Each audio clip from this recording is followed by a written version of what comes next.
Okay, let's go on. And as I showed you, you could enter decimal degrees, minutes, seconds, free text, whatever you want. There are so many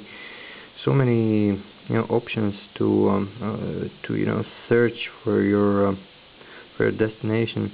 And this is what I like about iPhone applications. For example, let's simulate it here.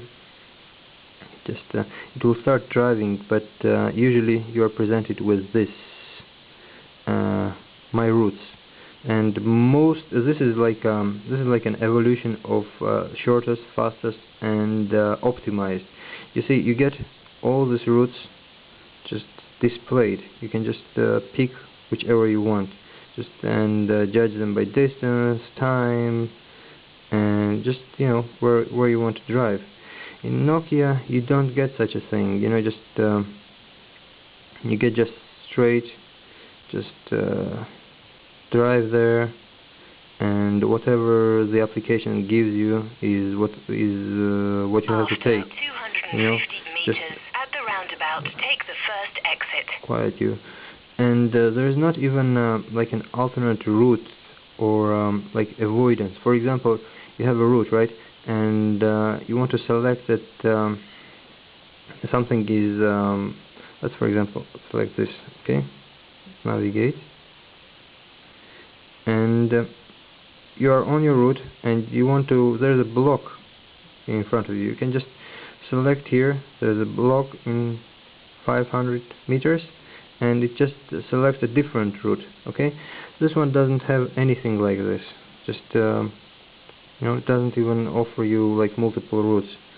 Like I said, the evolution of just like a visual optimized shortest and the quickest route. And this is Navigon. For example, GPS signal lost. let me stop this.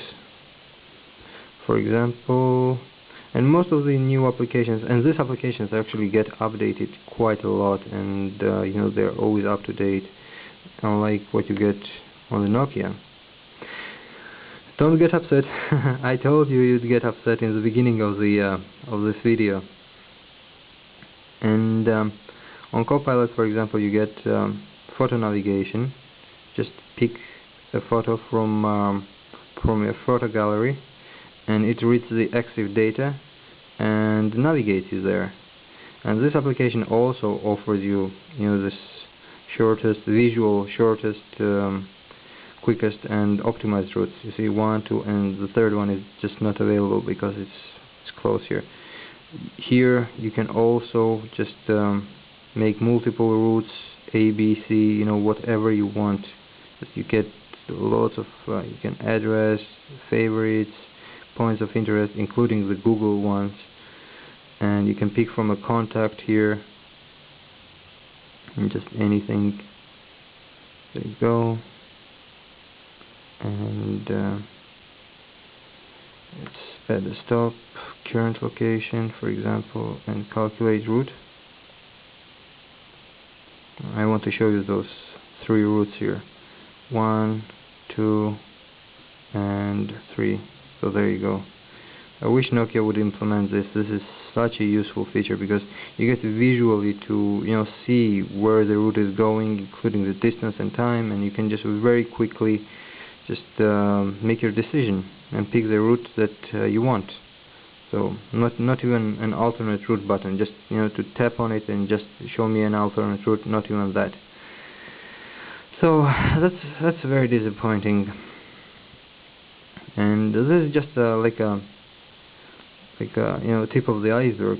These applications have so many just really advanced features. And don't get me wrong, this is a good application. It will get you from point A to point B, but just it doesn't have lots of features. Just very basic application, purely point A to point B.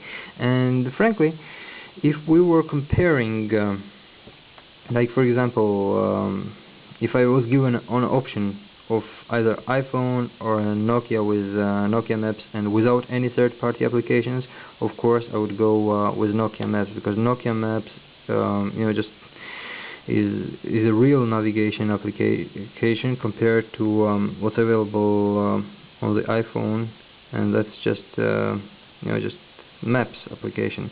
You can actually pick a route to go here as well, but just it's not as good as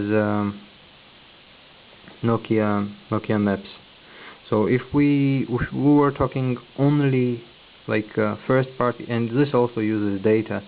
So if I'm stuck in some foreign country and just I can only use the first party applications, Nokia would be my choice, no doubt about that.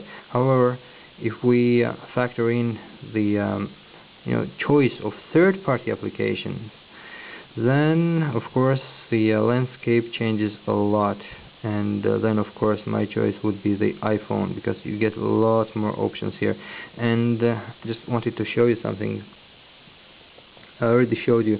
This one doesn't have actually I will go through a list of features that I wish Nokia Maps had, and it does not, and what you get on the iPhone. And in the Navigon application, let's wait for it to start. You get a map manager, which is similar to Nokia's where was it? Where was this thing? Extras, yeah. And map loader. So this is similar to this, but this one looks so much nicer, just so much cleaner, and yeah, overall better. If you tap on info, it shows you just which map is covered and what you are entitled to. There you go. So pretty much the same functionality as this one, just won't waste your space, so that's good. And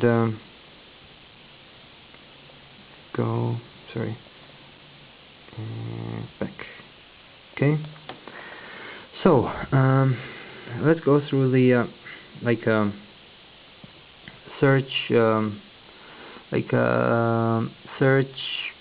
waste search for location. For example, the destination. You can on the Nokia you can have a home. You can search for an address. You can search. I don't know actually if you can search for coordinates, whether you can search for coordinates or not. But you can do all that here. You can also have a photo navigation here. POIs are pretty much the same. Built-in POIs. I mean, contacts can do it here, and this one is a little complicated, as I told you. Just have to validate it first. Point on map, you can navigate on both. Google search. These applications have Google search. This one doesn't. This one also has Wikipedia search, or I mean, this one has a Wikipedia search. I don't think it has Google search, if I'm not mistaken. I don't know. Both have a list of recent destinations. And as for the actual, just features, you don't have like advanced planning here, just only point A to point B. You don't get multiple route choices. You can't drag routes or make adjustments. You can't. There's no avoidance button or alternate route button. And no lane assist. Lane assist is when you're approaching an exit, just a little thing pops up and just like a picture, and shows you that the correct way to exit. Just take an exit. So the avoidance here is quite good actually. You can avoid motorways, toll roads, all of that. Both have like 2D, 3D modes. You can have here in many applications on the iPhone you can have automatic day-night mode. No day-night mode here. Just actually there is a day-night mode, just not an automatic one.